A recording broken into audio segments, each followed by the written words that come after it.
This is Brian Ladd. Today's Friday, November 13th, 2009, 8:37 p.m. I have on the phone with me Zac, and he's a psychic from New Zealand, and we have been discussing the Madeleine McCann case, and we thought that it'd be in everybody's best interest if we record this. So, Zac, you there? Yeah, hi. Hey, nice talking with you. We've been discussing the Madeleine McCann case, and you've got a lot of good information that I wanted to record so others can hear this. And it seems to confirm a lot of things that I have, too, and you have a lot of new things that I think are highly possible.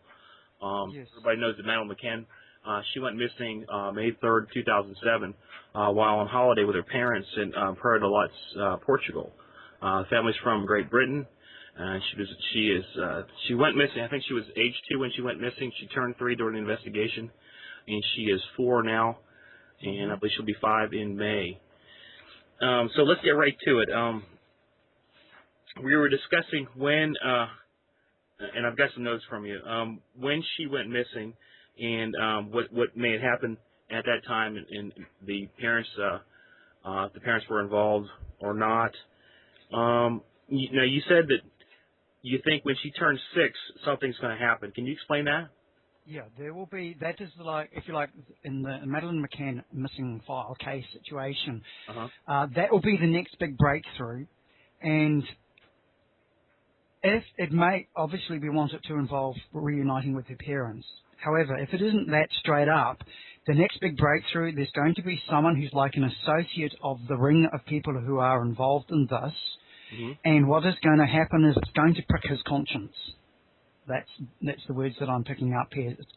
Something is going to prick his conscience, whether it's he's got a child the same age or something like that, and he sort of puts 2 and 2 together and says, how would I feel if it happened to me, or what, I don't know. But it does look like he's going to start to spill the beans. Yeah, I've been hoping this for a long time. I've had a lot of related dreams that say he's confessed, he's come forward. You mentioned the inner circle. Yes. I think that's what there are a group of people that are involved in Madeleine's abduction. And I wanted to get something straight here. We do think that Madeleine was abducted. We don't think her parents had anything to do with the disappearance. But I think we both do agree that some of the things that the parents had done in the past probably need to be rectified to get the attention back on Madeleine McCann and not the parents. Absolutely. They, for whatever reason, the situation and where they were at the time, they perhaps made some poor choices and have had to backtrack that. But from a spirit point of view, in order for this case to come out in the clear, then these things need to come up, and they need to basically swallow their pride, as it were, and just say, look, some of the earlier things we could have put better. This is actually what happened. It was this, this, and this. And we were afraid because we thought people would judge us, or, that take it the wrong way, that we set it up to start with. They definitely didn't. She was targeted, pretty much targeted by what I would call the main suspect. Okay, we discussed. Let's bring this up again, though. Okay, so when she went missing, the parents did get on the phone. They called Sky News, and they trusted the local police department to do the rest. I don't blame them for calling Sky News, because if I was in a foreign country, and I don't trust the people around there, I would want to get in hold of somebody that I knew that would actually make sure that I'm not the next person that's going to be taken, and my child's going to be okay. So they did that. The Portuguese police came in. I don't think that the Portuguese police, the PJ, had an office there in Praia de Luz. They were called over, I think. And then the investigation started from there. And from everything I've seen in the investigation, they did not take it seriously one bit. It's like that they knew where Madeleine was, and they were just going along on the ropes, I guess, you know what I'm saying, just going what they thought they should do. Which is probably, pretty much how they conduct it in general terms anyway. What they weren't aware of and what really tripped them up was the intense scrutiny that it received from international media, and how suddenly the spotlight turned on them, and it's like, uh-oh. Right, but at the time they had no idea that this would be such a huge case. Sure. There's been a lot of speculation about who may be involved, and I think that Robert Marek is definitely involved, and I think that certain members of the Portuguese police are involved too. And I think we both agree that the child was targeted. You said that plenty of times when you were doing your reading earlier. She was targeted, I think, just for the way that she looks. Correct. She was vulnerable, and that the people that were following her, or the families, their actions were so predictable. They were doing the same thing every night. I believe they were going to a place called the Tapas Bar, getting intoxicated and leaving the children at home. So that said, it would make it really easy for somebody to take her that wanted to basically sell her. There's a lot of things that go on in Portugal that don't go on in places like where you and I live. Exactly.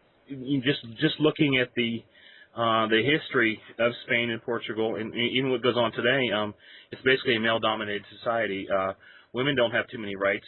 There's so many cases of child abuse and domestic violence and stuff that don't go, or that are not reported because they don't seem to really care. I mean, you can look that up. I mean, I've done a lot of research on this, and there's a lot of corruption. There's a lot of drug smuggling, and what allows drug smuggling to happen is the authorities themselves. They are in the take, and when they're in the take, they don't ask questions.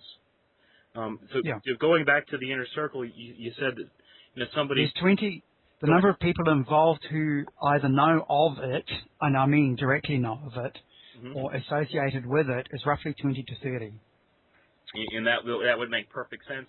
I actually think that Madeleine was taken just like they would smuggle drugs. I think they're part of the same organization, and this person that maybe come forward actually, like you said, may have a child of their own that could be turning 3 or 4, and just gets a change of heart and confesses. And that might be really hard to do because in that society you don't talk, and if you do talk, they don't come after you; they come after your family.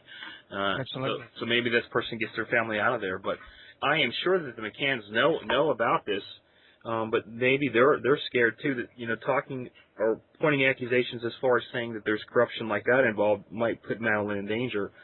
I beg to differ about this. At this point, it's been so many years now. This corruption has to stop, and the only way for it to stop, I think, would be to relieve the PJ of command of the case and get some international police, at least the UK police, in there and actually do their own investigation. Uncover what went on and hold those responsible accountable, because it's not just, as you said, it's not just Madeleine. It's a, let's say, for want of a better phrase, it's a regular occurrence. This kind of thing, and it is. So. It's a regular occurrence, and so if you like, perhaps one of the things that she has done as a soul in going through this experience is demonstrate and bring this open to the world to realize, hello, put up a huge red flag and say, look what's going on here. Right. I never thought of it like that. That everything is for a reason. We were discussing another case. We were thinking, a tragedy happens, but yet it could save so many other lives. Doing some research on missing children in Portugal, we came around, I think there was about 20 or 30 cases that they actually had open, but yet there are so many other reports that are out there that aren't official. And that's really scary, because that means that they're covering up. There's a lot of cases I think are connected with what's going on here, and they put parents in prison. And some of those official things are covered up anyhow. You're getting the sanitized version of what they want you to hear. Right. And remember, at the time she was taken, the people involved did not realize the attention this case was going to get. I didn't even know about it. And what I'm saying is this, no one had any idea that the attention, I think if they did know about it, they wouldn't have touched that little girl. But she fit the bill. She looked totally different than any of the little children there. She was a target. She was an easy target, and I believe that's what happened. And for that to happen, I think that she was definitely followed. Their actions were followed over a period of so many days. She wasn't taken the first day there. They were following the parents, Kate and Gary, and their friends, and what they were doing, and it was just so easy for it to happen. And I think what you had said before is that the actions of the parents initially, as far as not accepting, blame, as far as, that no one leaves children alone, that's not acceptable.